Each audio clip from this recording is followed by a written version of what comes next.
Di saat negeri tertimpa bencana, ketimpangan sosial terjadi di mana-mana. Kejahatan, barang langka, transportasi susah, itu menjadi permasalahan utama. Wahai kalian para pejabat, lihatlah rakyatmu. Ada yang punya jabatan toh masih kewalahan, apalagi yang tidak punya jabatan sama sekali. Ada yang berjuang melawan corona. Ada yang berjuang menjadi tulang punggung keluarga.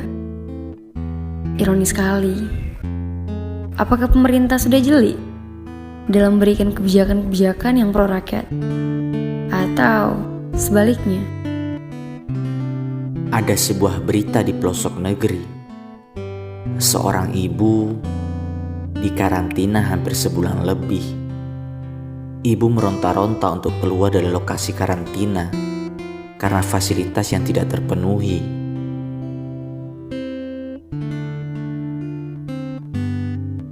Kami yakin kami bisa mengatasi ini jika pemerintah bekerja sama dengan rakyat. Kami hanya meminta keadilan yang sesungguh-sungguhnya.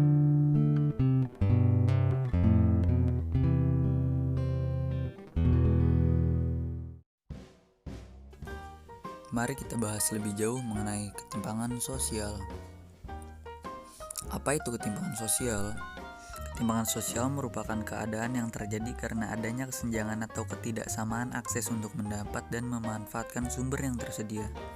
Sumber daya yang dimaksud adalah mencakup kebutuhan primer seperti pendidikan, kesehatan, tempat tinggal, peluang usaha dan kerja, serta kebutuhan sekunder seperti sarana untuk mengembangkan usaha dan karir. Perlu kalian ketahui bahwa ketimpangan sosial merupakan masalah sosial yang bersifat global. Artinya, ketimpangan sosial dapat terjadi baik itu di negara-negara maju maupun negara berkembang. Ketimpangan sosial dapat terjadi karena beberapa faktor dan mengakibatkan berbagai macam dampak terutama di bidang ekonomi, politik, pendidikan, budaya, dan sebagainya. Berikut adalah beberapa bentuk ketimpangan sosial yang dapat terjadi di masyarakat. Ketimpangan sosial antara desa dan kota. Para petani dan pedagang hanya memperoleh keuntungan yang kecil dari hasil panen atau barang dagangannya. Keuntungan yang kecil ini tidak akan cukup untuk memenuhi kebutuhan sehari-hari mereka. Akibatnya, angka dan kemiskinan di desa jauh lebih tinggi daripada di kota. Ketimpangan kualitas sumber daya manusia. Pendidikan berperan dalam pembangunan masyarakat, terutama di bidang sumber daya manusia. Dengan pendidikan, seorang individu dapat meningkatkan status sosial dan kesejahteraan hidupnya. Sayangnya, tidak semua masyarakat bisa mendapatkan pendidikan yang layak dan berkualitas.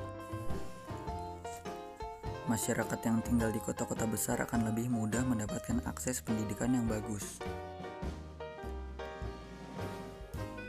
Sebaliknya, masyarakat yang tinggal di daerah dengan infrastruktur dan jaringan komunikasi yang masih sangat terbatas pasti akan sulit untuk mendapatkannya. Kesenjangan ini akan mempengaruhi kualitas diri mereka masing-masing. Karena tidak bisa memperoleh pendidikan yang layak dan berkualitas, masyarakat yang tinggal di daerah terpencil atau terpelosok akan kalah saing dengan masyarakat yang tinggal di kota. Peluang mereka untuk mencari pekerjaan yang layak dan meningkatkan kesejahteraan hidup mereka juga akan semakin kecil. Ketimpangan ekonomi antar golongan. Seperti yang sudah dijelaskan di poin sebelumnya, pendidikan mempengaruhi kualitas diri seseorang baik dari segi wawasan maupun keterampilan. Masyarakat yang kurang terampil akan terjebak pada pekerjaan yang upahnya rendah. Akibatnya mereka tidak bisa memperoleh hidup yang layak. Tingginya pertumbuhan penduduk juga membuat masyarakat semakin sulit untuk mendapat pekerjaan.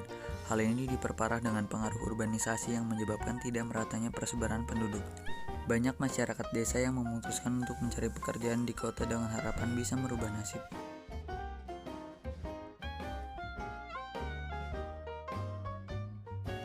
Nah, itu tadi adalah beberapa contoh dan ilustrasi dari bentuk-bentuk ketimpangan sosial.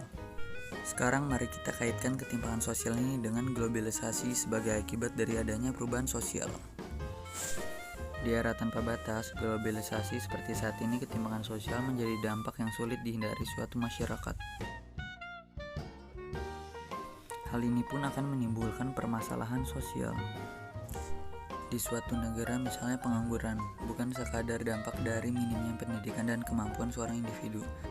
Lebih dari itu, masalah tersebut merupakan dampak sistemik dari perubahan-perubahan sosial.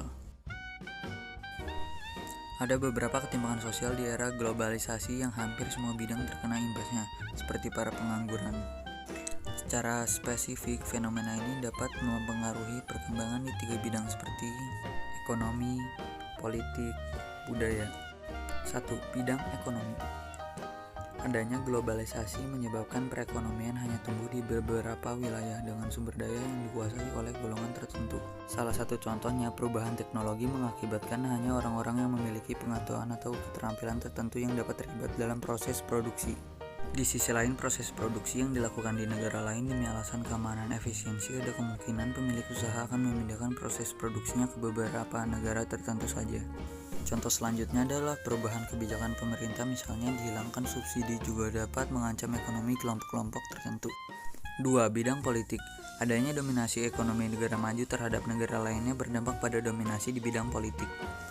Misalnya Amerika yang didorong menjadi negara superpower memberikan pengaruh pada negara-negara lain dari segi kebijakan. 3. Bidang budaya. Globalisasi menimbulkan dampak westernisasi yang berakibat terkikisnya budaya lokal, contohnya pada permasalahan bahasa. Jadi seperti itulah kira-kira pembahasan seputar ketimpangan sosial. Ketimpangan sosial merupakan salah satu dari beberapa permasalahan sosial yang diakibatkan dari adanya perubahan sosial. Nah, perubahan sosial itu sendiri merupakan hasil atau produk dari adanya globalisasi.